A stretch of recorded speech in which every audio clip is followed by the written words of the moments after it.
My name is Paige Quinlivan. I'm from St. Paul, Minnesota, and I am a playwright and director of theater. I did theater my entire life. I went to performing arts high school, and then, my junior year, I took a playwriting class, and that's sort of what sparked it, because my teacher pulled me aside and said, "Hey, this is really good. You should do this for the New Play Festival." I had a really good response. People were telling me, "Hey, you could do this." And I didn't just think, "Hey, I'm good at this." I was like, "Wow, I love this more than anything else I've done in my life."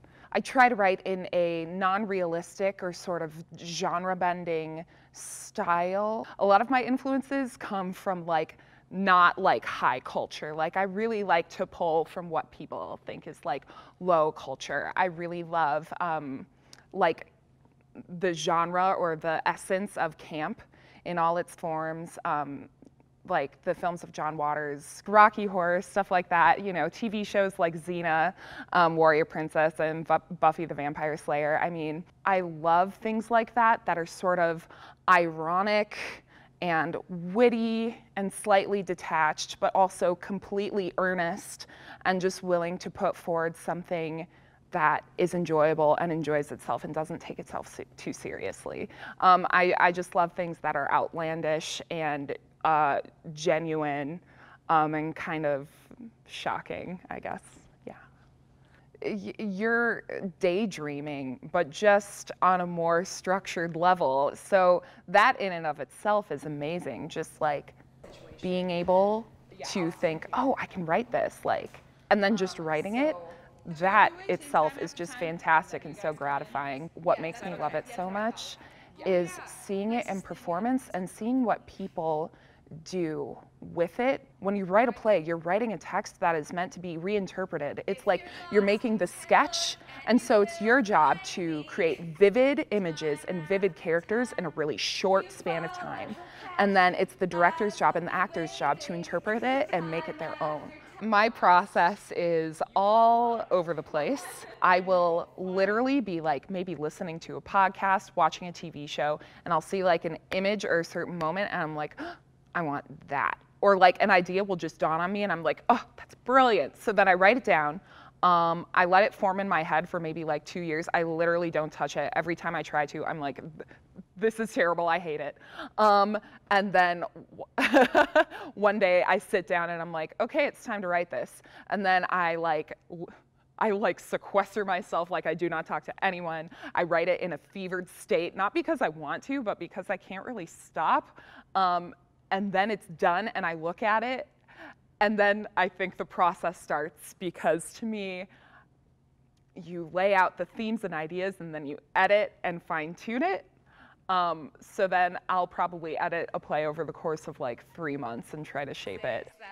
A one-act play that I wrote, and so it started off as just this little thing, and it grew into something bigger. So it comes from the background of me. I was obsessed with John Hughes, and still love 80s new wave alternative music. It's been a really formative part of my life, and I wanted to pay homage to that and do a sort of 80s-esque John Hughesy rom-com that felt personal to me. When you look at it from today's perspective, all of his work, even though it really well articulates that sort of teen angst and that existential dread of being a teenager, a lot of his work is really sexist and homophobic and just not really helpful. And so I decided I wanted to kind of reclaim that and write a John Hughes style rom-com that was explicitly gay.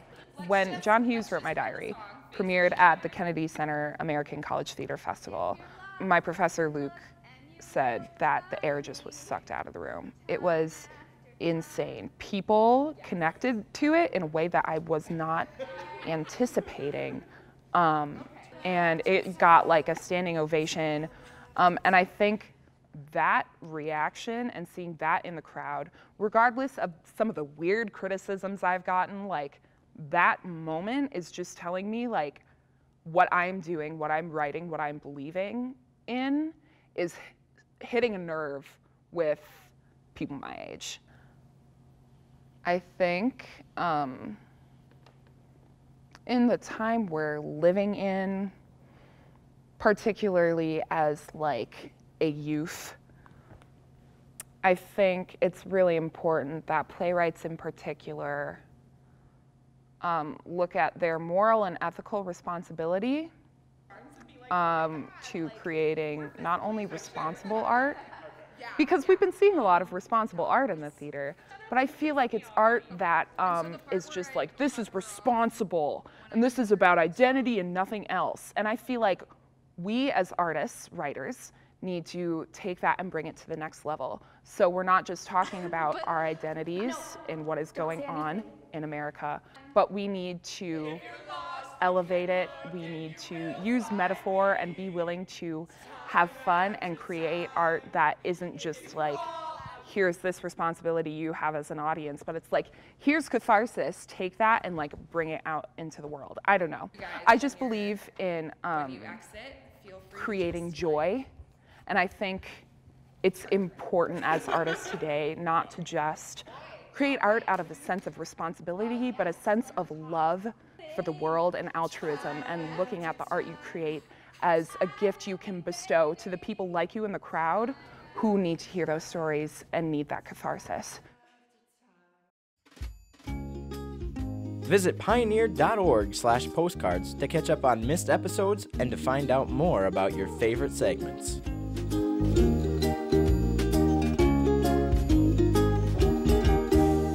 Postcards is made possible by the Minnesota Arts and Cultural Heritage Fund and the citizens of Minnesota. Additional support provided by Margaret A. Cargill Philanthropies, Mark and Margaret Yackel-Julien on behalf of Shalom Hill Farms, a retreat and conference center in a prairie setting near Windham, Minnesota. On the web at shalomhillfarm.org. Alexandria, Minnesota, a year-round destination with hundreds of lakes, trails, and attractions for memorable vacations and events. More information at explorealex.com. The Lake Region Arts Council's Arts Calendar, an arts and cultural heritage funded digital calendar showcasing upcoming art events and opportunities for artists in West Central Minnesota. On the web at lrac4calendar.org.